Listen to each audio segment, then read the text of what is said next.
Hospital के बाहर आज काफी गहमा गहमी थी और बहुत भीड़ लगी थी।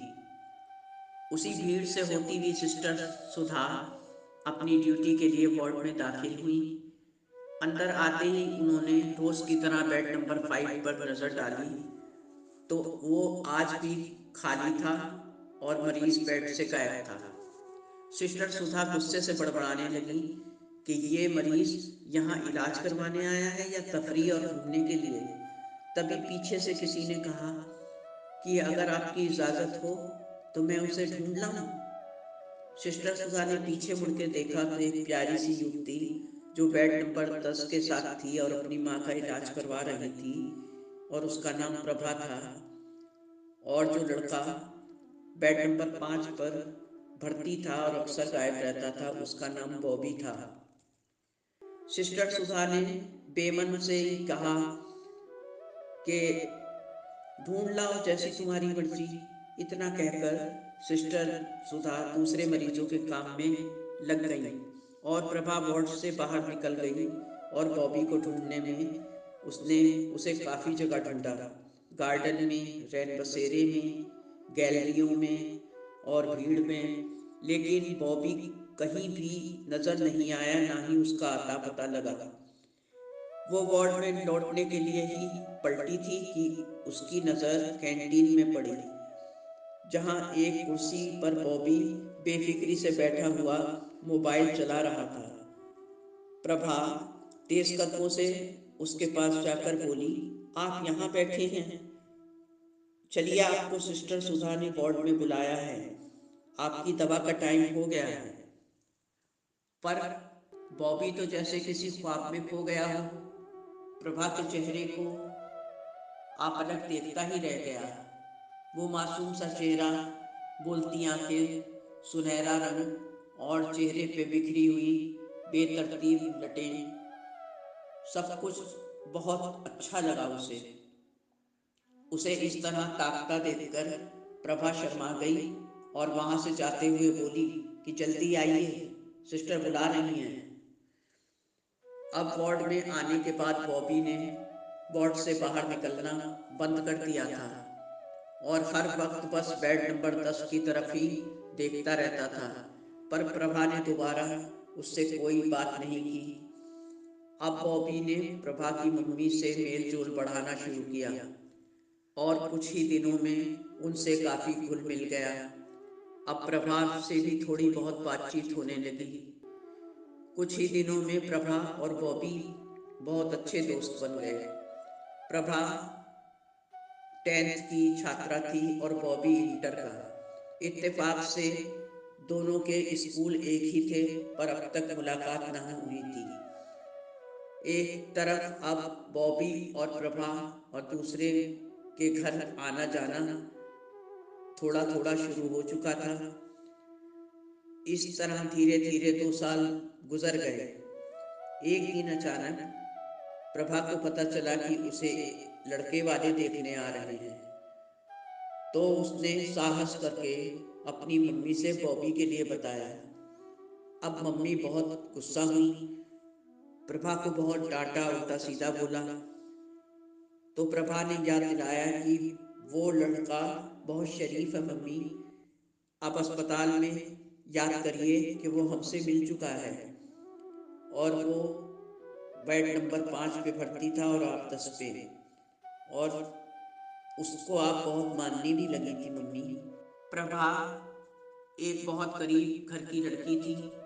जब वो बहुत छोटी सी थी तो उसके पापा ने दूसरी शादी कर ली और मम्मी सिलाई करके उन सब भाई बहनों को पालन पोषण करने लगी।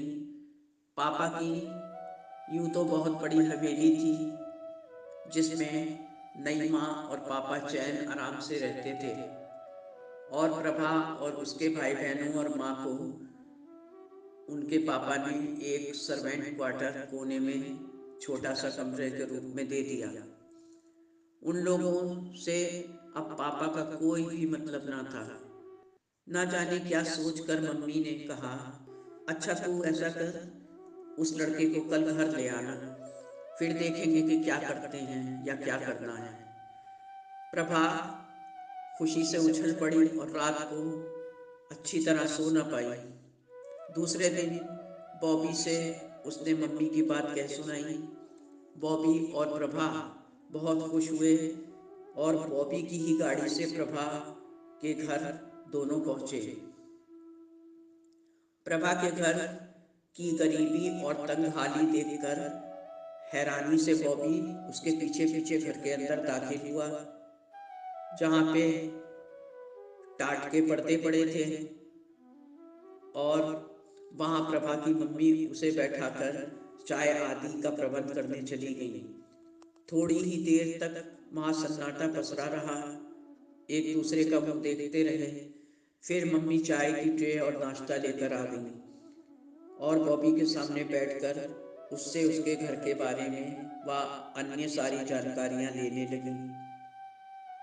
सब बातों से आश्वस्त होकर उन्होंने बॉबी से उसकी रिश्तेदारी और बिरादरी के बारे में पूछा। रिश्तेदारी तो शहर में थी ही, बिरादरी जो उसने बताई वो प्रभा की बिरादरी से पृथक थी। इस पर मम्मी ने उससे शादी के लिए इनकार कर दिया। बॉबी को बहुत ऊंच नीच का वास्ता भी दिया। वक्त की नजाकत और गलत फैसले से आहत बॉबी चुपचाप वहां से उठकर चला गया और प्रभा भी बहुत देर तक रोती रही। अब मम्मी ने प्रभा को आदेश दिया कि अब इस लड़के से मिलने की कोई भी ज़रूरत नहीं है और ना ही तुम उसे फ़ोन करोगी। प्रभा बहुत उदास रहने लगी। इस तरह धीरे धीरे 1 साल और गुजर गया। प्रभा की मम्मी को अब लगने लगा कि प्रभा शायद बॉबी को भूल चुकी है। इन दिनों प्रभा फैशन डिज़ाइनिंग का कोर्स कर रही थी और उस काम को मुकम्मल करके नए नए फैशन के कपड़े बना रही थी। आज प्रभा के बनाए कपड़ों की प्रदर्शनी थी। वो लिफ्ट से ऊपर जाने के लिए लिफ्ट में एंटर हुई तो देखा वहाँ पहले से ही बॉबी भी खड़ा था। दोनों बेसाख्ता एक दूसरे को देखते ही रह गए और रोने लगे। प्रभा ने बॉबी से माफ़ी मांगी कि उस दिन जो मम्मी ने कुछ भी कहा हो उसके लिए मैं शर्मिंदा हूँ। एक दूसरे से मिलकर उनके सारे शिकवे गिले दूर हो गए। फिर प्रदर्शनी के बाद दोनों ने साथ साथ अच्छी सी जगह जाकर डिनर किया। अब ये मिलने जुलने का सिलसिला फिर से पहले की तरह यथावत रोज़ रोज़ चलने लगा। अब दोनों ही बहुत खुश रहने लगे थे। फिर एक रात दोनों ने फैसला करके अपना शहर छोड़ दिया और दूर के दूसरे शहर में जाकर कोर्ट मैरिज करके वहीं रहने लगे। अब यहाँ उन्हें पहचानने वाला कोई न था। इधर इतने बड़े सदमे में मम्मी की हालत बहुत ख़राब हो गई और प्रभा की मम्मी अक्सर बीमार रहने लगी। फिर एक दिन किसी तरह प्रभा को पता चला कि उसकी मम्मी को कैंसर हो गया है। प्रभा ने जब ये बात बॉबी को बताई तो बॉबी ने कहा कि प्रभा तुम मम्मी को यहीं बुला लो, हम उनका बेहतर से बेहतर इलाज करवाएंगे और अच्छे डॉक्टर को दिखाएंगे। किसी तरह मम्मी को समझाकर, मनाकर और माफ़ी मांगकर प्रभा उन्हें अपने साथ अपने घर ले आई। बढ़िया देखभाल, खान पान, इलाज और एक सुखद वातावरण में मम्मी की तबीयत ठीक होने लगी और बीमारी से काफ़ी आराम मिलने लगा। मगर मम्मी बॉबी से अपने द्वारा किए गए व्यवहार के कारण बहुत शर्मिंदा थी और बॉबी से आंखें चुराती थी। बॉबी से मम्मी के दिल का हाल अब छिपा ना रहा। एक दिन वो उनके बिस्तर पे प्यार से बैठकर उनका हाथ अपने हाथ में लेकर अपनेपन से बोला कि मम्मी, इंसान कि ज़िंदगी में ज़्यादा रिश्ते होना कोई भी ज़रूरी नहीं है, मगर रिश्तों में ज़िंदगी होना बहुत ज़रूरी है मम्मी। और हाँ, जब हमें बनाने वाले मालिक ने हमारे साथ कोई भी फ़र्क नहीं रखा, तो हम कौन होते हैं आपस में एक दूसरे में फ़र्क करने वाले। मेरे पास तो माँ भी नहीं है, बचपन में ही गुजर गई थी। आपसे मिलकर लगा कि मेरी माँ की कमी मुझको पूरी हो गई है। ये कहते हुए बॉबी की आंखों में आंसू आ गए। मम्मी ने बहुत प्यार से उठकर बॉबी को गले लगा लिया और उसके कंधे पर सिर रखकर जार जार रोने लगी। तभी बॉबी ने वातावरण को खुशगवार बनाने के लिए कहा, मम्मी रोइए मत, आप खुशी के मौके पर रो रही हैं। अरे, आपको आज दुगनी खुशी मिलने जा रही है, आप जल्दी ही नानी बनने वाली हो। अब मम्मी की खुशी का ठिकाना ना रहा। कुछ ही दिन बाद प्रभा ने एक चांद से बेटे को जन्म दिया, जो कि सचमुच में चांद का टुकड़ा ही नजर आ रहा था। बेटी के भरे पूरे घर और आपसी प्यार और बॉबी व प्रभा की आंखों में अपने लिए इतना लगाव, प्यार और अपनापन देखकर वो बॉबी से बरबस ही कह उठी कि बॉबी, मुझे माफ़ कर दो।